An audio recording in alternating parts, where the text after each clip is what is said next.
Squirrels!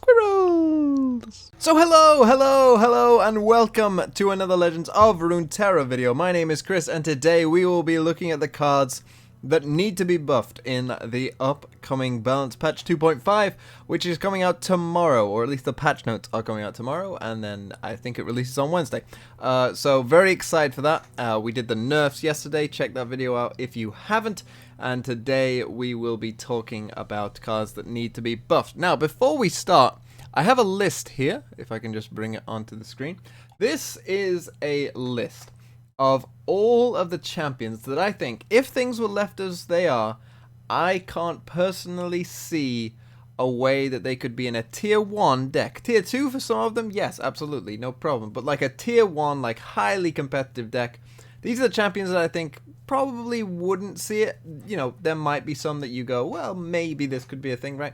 And that's fair enough. And it's not necessarily that all these champions need a buff, so to speak, but as the cards are now, I don't think that they can see much success. As I say, not all the champions need buffs. A good example is Vi. I don't think Vi needs buffing, but you know, Vi's big counter is Hush. So if Targon as a region is worse and there's less Hush in the meta, then, you know, Vi becomes a more viable champion, right? So it's not that they all need buffs, it's just that they need the right shift. But some of them do need buffs, and that's what we're here for today. We are going to look at champions that need to be buffed, and then go into some potential followers that could be buffed, or spells as well. And so, yeah, sit back, enjoy my tones, my voice, and let's get into it. But before we start, I just want to clarify a point that I have made before, and some of you may know this, but when it comes to my philosophy of which cards should be buffed, there should be certain cards that you look to buff quite actively and others that you don't. And a card that I've seen suggestions for a buff but I disagree with is Scales of the Dragon. Now, why do I disagree with buffing this card? And people have kind of suggested, you know, what if this Dragon's Protection was burst speed or fast speed or something like that? I don't like buffing these kind of cards because they would become generically good cards. They are cards that I think should be avoided in terms of buffs, and generally should be kept on the weaker side, and you should look to buff instead archetype specific cards, you know, cards that have high synergy but won't be played in every deck, mainly because I think it makes the game more interesting and fun. If generally you look at the tier 1 decks that people complain about or don't complain about, oftentimes the ones that are more synergistic are the ones that people are more willing to accept. Something like Discard Aggro or Fiora Shen, people are more willing to accept them as decks than they are, you know, something like Targon good stuff, right? And I think that's because you see a lot of different cards. You know, if you play against Discard Aggro, you see Jury Rig, Flame Chompers, Vision. You never see those cards anywhere else. If you play against Fiora Shen, you see Greenglade Caretaker, Bright Steel Formation, you know. You see cards that you otherwise wouldn't, and that's just more interesting to play against because, you know, you get to see different stuff. So, personally, I think that, you know, cards like Scales of the Dragon should be avoided in terms of things like a buff, because I think it would just become a generically good card, and that's not what you want. What you want is archetypes being good, not just, you know, cards being good. So with that said, let's dive into our buffs here, and we start with Katarina, a champion that, you know, has never really seen any competitive play at all. Poor Katarina, you know, even Vlad now has seen competitive play and is in a decent deck, and so she's kind of been left as the only champion that I think has been in the game the entire time and hasn't ever seen competitive play. And I've seen a lot of people say that, you know, I'll just rework Katarina, clearly it doesn't work, whatever. I completely disagree. I don't think Katarina needs a rework. I think that she is interesting and fun and clearly unique to every other champion, and therefore is worth staying as she is, just buffing her instead. And my suggestion has always been to make the first side of Katarina cost 2 mana. So this would cost 2, this would say 2 instead of 3, and it would go up to 4 as intended. Now, a lot of people have said, you know, oh, maybe make this second version cost 3 instead, that would change it. I don't think that would change it at all, other than it becoming very toxic when your opponent attacks 4 times in one turn. That's not something you want to play against, I assure you, and it's probably the reason that Katarina is the only champion who increases in cost.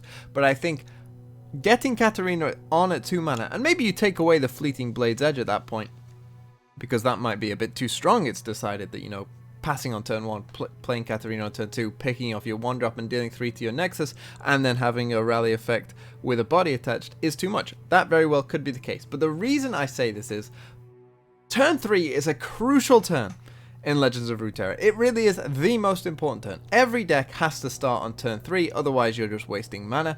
And turn 3 often is where you get units that are looking to stay on the board till at least turn 5 or 6. That generally is what happens with the 3-drop units in the game, and it's a crucial turn, which is why Katarina cannot make sense when she costs 3 mana, because she recalls, and the tempo loss that you have from that, it means that you have no ability to create a board that can stay there for Katarina, so that then you can rally later on in the game. That's Katarina's problem. But at 2 mana, that is not nearly as big as a problem, because at 2 mana, you can get Katarina leveled up nice and early, get the 3 damage to face as well, which is a nice bonus because your opponent probably isn't going to block. And then you can start developing, you know, whether it's a 1-drop and a 2-drop on turn 3, whether it's, you know, a 3-drop that's going to stay there. Whatever it is, turn 3 is such a crucial turn, and so I think making Katarina 2 mana would really, really help, both in terms of making sure she's less likely to be removed because, you know, your opponent probably has less options. They don't have no options, which is also important, so we're not making Katarina too strong, you know, Thermo Beam, Mystic Shot. There's plenty of different options your opponent could have on turn 2. But it does crucially mean that Katarina won't be such a big tempo loss that, you know, it's game over and your opponent is just going to run you over in the mid game. And that is really important. Next up we have Lulu, and Lulu is pretty simple. I think either way, you can either buff Lulu to a 2-4 or a 3-3, and I think either one is fine. People will have their own, you know, preferential ideas for what it should be. Of course, a 2-4 makes her survive more, a 3-3 gives her more blocking potential and better trade options, perhaps. And I think, honestly, either one is fine. I don't really mind either way what this ends up being, but I think Lulu in some way as a 3-mana 2-3 is just, you know, too weak. I mean, you look at Riven, who's a 3-mana 3-4, and yeah, it's a big body that kind of survives a decent while with Riven, but, you know, it's not crazy. You know, we thought that Riven as a 3-4 was going to be like a big deal, but then it turned out it's not that big of a deal because there's quite a lot of, you know, 4-3s that exist at 3 mana, so they just trade, so it's fine. But Lulu can't exist as a 3-mana 2-3. She's simply too weak, even with the good ability of helping something grow to a 4-4. So I think either way, and I really don't have a preference whether you make her a 3-3 or a 2-4. I think either one is good, and I think we can probably all agree that Lulu could use with that kind of buff, and I wouldn't be shocked if they did do that. So next up, we have Maokai, and I'm pretty sure one of you in my YouTube comments suggested this, and I thought it was a really good idea, so I'm going to include it. And that is, for Maokai, I think it would be great if he had a play effect, summon a sapling, right? So you play Maokai, and a sapling comes down on turn 4. I think that would be great, because Maokai's problem is, you know, and I think this has kind of gone under the radar, he is a 4-mana 1-4. Like, yes, if, you know, you can survive and get going with Maokai, yes, you will get deep quick, and you will, you know, get a bunch of saplings, and that's great, right? But he is still a 4-mana 1-4, and that's kind of a big tempo loss on turn 4, where your opponent could be developing, you know, multiple threats that Maokai can't even trade into. That's not ideal. And so I do think that, you know, having a play effect, summoning a sapling, allows you to not lose too much tempo with Maokai, and I think it'd be a great change. Another change I would like to see is for just, you know, its level up condition, maybe instead of 4, could it not be like 3 instead? Just make it, you know, that little bit more likely that you win with a Maokai level up condition. I think that that would be nice to see as well, and I think that if those two changes came, you know, that Maokai would probably be, you know, a decent champion, and you'd probably see a revival of something like Deep, and you know, a lot of people would probably be happy. Next up, we have Shyvana, and I've always thought that Dragon's biggest problem was that they don't have a 3-drop, and we'll get to that a bit later, but yeah, it's baffling that they didn't make a 3-drop Dragon. I get the idea that dragons are meant to be big creatures, right, and bigger than everything else, but I found it a bit weird. Either way, what I would do for Shyvana, and I've seen a lot of people suggest that you give Shyvana level 1 Fury. I'm a little less certain of that, because I think that would that would be quite strong at that point, and you might get Shyvana not as a dragon champion, but solely as like a bigger beatdown champion, which some of you might be okay with, but again, I'm here for synergistic buffs more than anything else. And so what I personally would do with Shyvana is just make this, you know, the strafing strike that she gets? When she attacks, you get a fleeting strafing strike in hand. Could this not be reduced in cost in some way, similar to Lyssandra's version here, where she creates a fleeting 0 cost ice shard in hand, right? But Shyvana, despite being, you know, a 4-mana champion instead of a 3-mana champion, is left with this, you know, full 3-mana strafing strike. And I think, I'm not saying it has to cost 0, but just a reduced cost, or maybe even a reduced cost if it targets Shyvana. You know, if you use Shyvana for the strafing strike, then it costs 0 or something like that, right? I think that would be nice. It would be like just like a little help to Shyvana, making her better as a leveled up champion. Because I fear that her level up is like, you know, just sort of more of the same. It doesn't really help you necessarily win the game all the time. You know, you have to have seen the dragons deal 12 damage, which probably isn't going to happen until turn 6 or 7. And then you finally get Dragon Shyvana. And then it's like, well, nah, it's just more of the same, you know, like, yeah, eventually, if you don't do anything, I will beat you down, but, you know, if you've got chump blockers, then it really doesn't matter, you know, so I think Shyvana, you know, could use with a little help in that area, and also maybe, you know, maybe we'll mention some other dragon archetype cards later down the line as well. On to Taric, and I think Taric is a champion that has potential, but he's never really seen, like, big time play, and I've always wondered, like, what's the problem with Taric? And I think Taric has an issue where he's just like 1 or 2 spells off having a full deck. Like he's like 1 good like extra spell being off a full deck, I think. And so I was thinking, what if we changed the level up spell? Not level up spell. His what do you even call this? I'm forgetting the name, but you know, his spell. Changing it from this Blessing of Targon, because whilst it does synergize with Taric, I feel like it's just a bit too costly to ever like commit to as well, you know. It's a big commitment to make for Taric, and I think it's just a bit too costly for him. So I was thinking, what if instead of this being a 5-mana grant a 3/3, what if this card was more like a 2-mana grant an ally 1/1, and for each time you play it, that number from 1/1 goes up to 2, and then 3, and then 4, because then it would have, of course, a great synergy with Taric himself, in that if you, let's say, cast the first version on Taric, and so he gets 1/1, of course he will then copy it, and your supported ally will get 2/2, and then, you know, if you find this spell more and more, then of course you get 3/3, 4/4, 5/5, etc, etc, etc. So it has a really nice synergy with Taric if you can do that, and it's not a costly spell, so you don't have to overcommit, right? Say you're playing him with Ionia or Shurima, right? You can play a cheap spell and still hold open like a Deny or Nopify for, you know, when they go into Vengeance Him or something crazy like that, right? And I think that would be a nice, just a nice little thing again for Taric, just to, you know, these small improvements. I don't think you have to make massive changes. I think these small improvements can really help these cards start to flourish and find the right decks for them.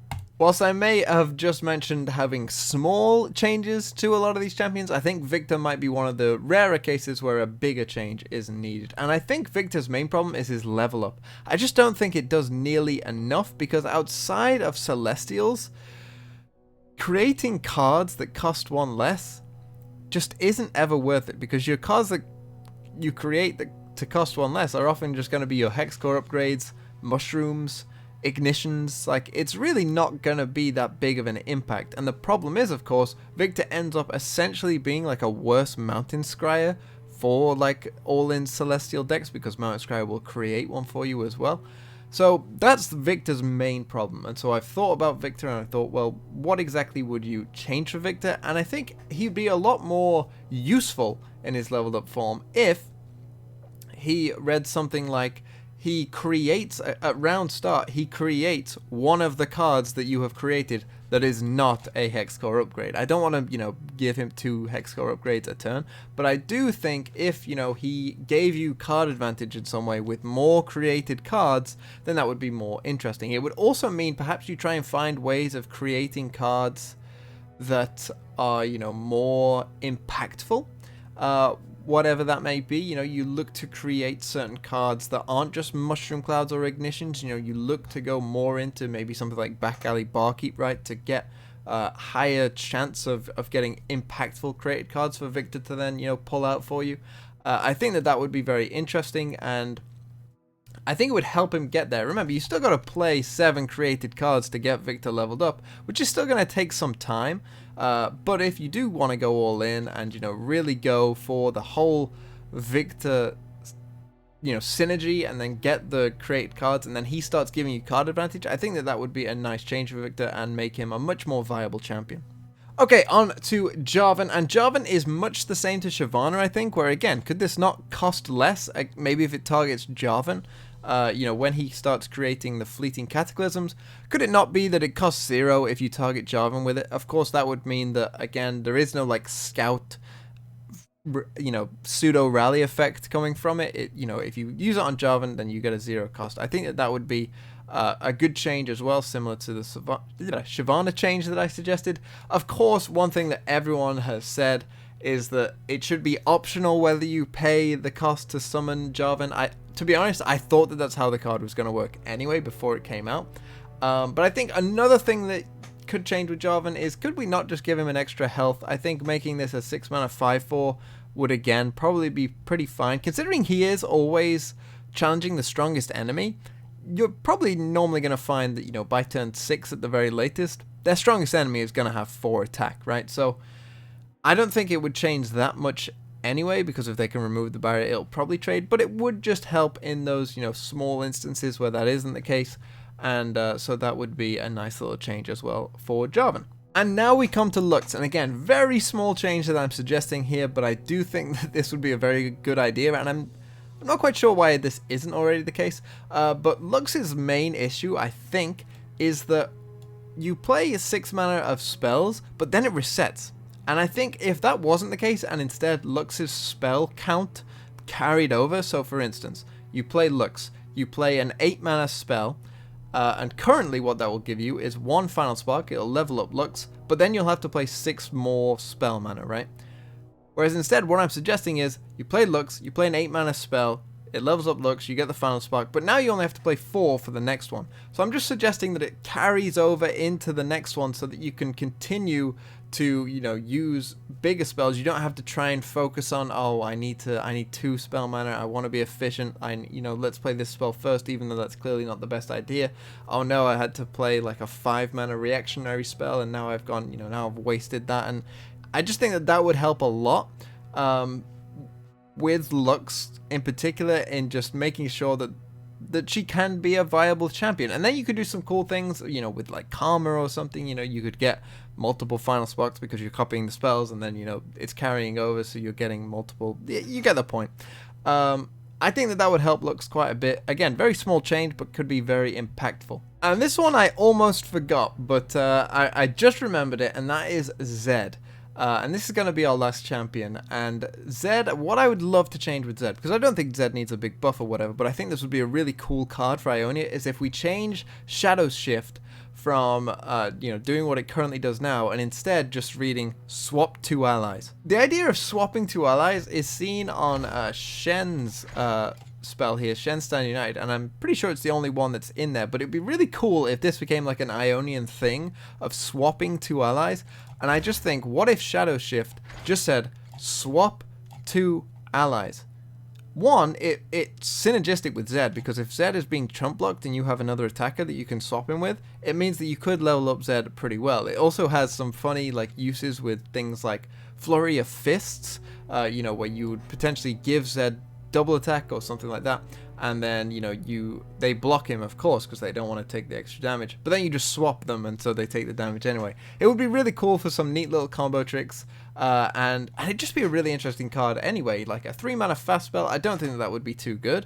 I think that it would be, you know, decently cost, and be a really fun card to play around with, particularly with Zed. So that is all the champions done. Let's quickly go into some followers. There aren't too many of these, so don't worry. But the first one is Drag Dredgers. Just make it a 2/1. I think this is a change that a lot of people have suggested. It makes sense. I don't really know why they reverted it in the first place, but, you know, make this stupid trash-eating boy you know, be a 2/1, and I think, you know, all the deep fans can rejoice again. The next card might surprise you, but Veiled Temple. I'm not calling for a buff to this card, but more of a redesign. And this came to me, you know, from my video yesterday, just a discussion in the comments. I'm thinking about, you know, what if Veiled Temple was changed to some way help out the Nightfall archetype, right? Help out Diana, help out Nocturne.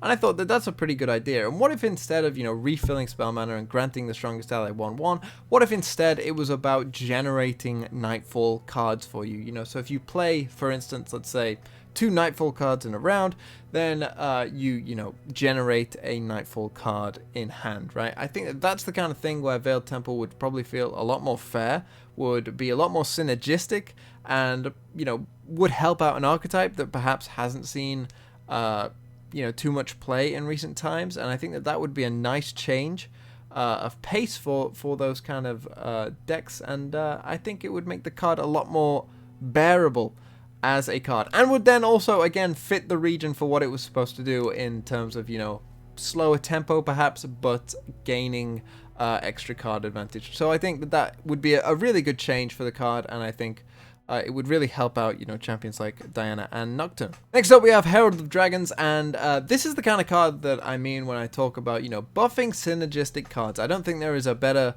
you know, a better example than this. It's a card that you will only see in very strict dragon decks, and therefore it makes it a great target for a buff. You know, whether you want to make this a 1/2, even a 0/2, because I have thought, like, giving this could be a very scary card quite quickly. I think there's a reason it's a 1/1, because I think they were pretty scared of making this like too good, and, you know, being you know, potentially very scary, because you can do some very scary things with this card. If this card sticks around, of course, you know, playing Shyvana on 3 into Screeching Dragon on 4 is an insane little, you know, board you've set up there very quickly.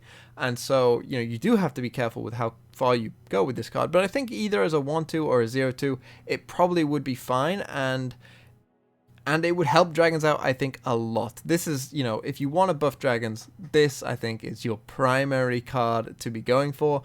And I think, as I say, it would help that archetype a lot. But aside from just Herald of the Dragons, as I said before, dragons, I don't know why they don't have a 3-mana card, but to me, you know, why not just make White Flame Protector a 3-mana 3/3 with Fury?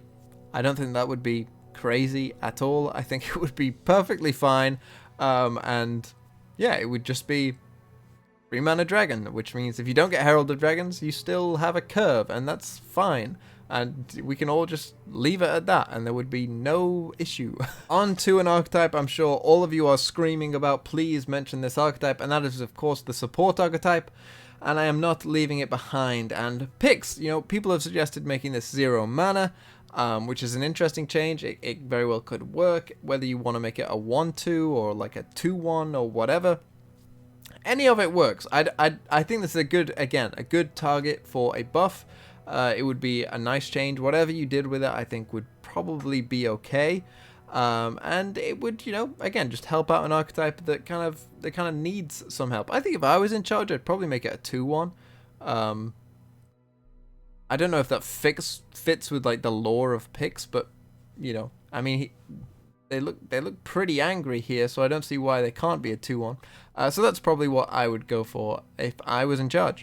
On to another highly synergistic support card, and with Fuzzy Caretaker, again, I think, you know, would this card be crazy if it was a 3/3? I don't think so. And again, it's just that there's those small bit of helpings, you know, to just help support, basically. You know, you make this a 3/3, becomes a solid 3-drop, and, you know, you have a good support target and supporter, I suppose.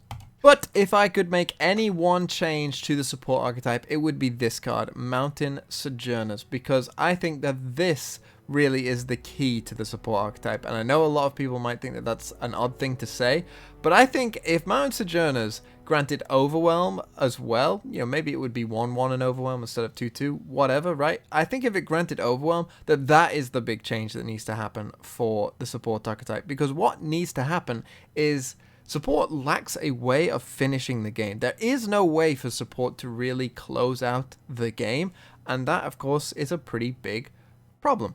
But Mountain Sojourners could very well be the card that gets you that finishing touch. If you just put Overwhelm somewhere, granting Overwhelm on this card, that would go a long way in helping the archetype finish a game. Now all of a sudden you can drop this on turn 5, give everything Overwhelm, right? You've got this big board, you support them all, and you win. And that's the problem that I think support has really had, is there is no way to win. And that's a big problem. And so I think that Mountain Sojourners would be a nice way of changing that. And again, you know, it's a highly synergistic card. You have to be all in support for Mountain Sojourners to work, and I think that that is where it would work. Now, I'm not saying grant to Overwhelm. I'm not saying do that, but I think if it was just something like give my supported ally, say 1/1 or 2/2 and Overwhelm, and then if it is supported, then, you know, do that. Give, not grant, give each ally Overwhelm as well in succession. I think that that would be a nice way to change the card, and you probably would maybe want to change the stat line as well. I've always thought that this card should be, you know, maybe something like a 4/4 with that kind of ability, right? A 5-mana 4/4 isn't that good, and, you know, you have to have a full board of units. I know some of you are already thinking, no, that'd be way too strong, but you do have to have a full board full of support units to make that work, so I don't think that it would be too strong at all, and I think it would really help support try and close out games. And finally, to finish off, a suggestion that a lot of people have had and I think would be really good, and that is just adding onto Yone, draw Yasuo. Play, draw Yasuo. Would be really nice as a whole. Maybe you would have to make him a 5/5 or something, right, if you want to keep the stun 2 enemies in there as well, but I think would be just a nice change, because the stun decks are somewhat reliant on Yasuo, and therefore having a card that can draw Yasuo, similar to like the Leviathan or the Dreadway or the Siren, would be really quite nice. And so yeah, add on draw Yasuo to Yone and I will be happy. So there is all of the buffs that I am suggesting for this upcoming patch. Again, a lot of small changes, not too many like big changes. There are a couple, of course, but I think you can really do a lot by just changing just a little on certain cards. And so I'm sure that some of you will disagree with some of them. I have no doubt about that whatsoever.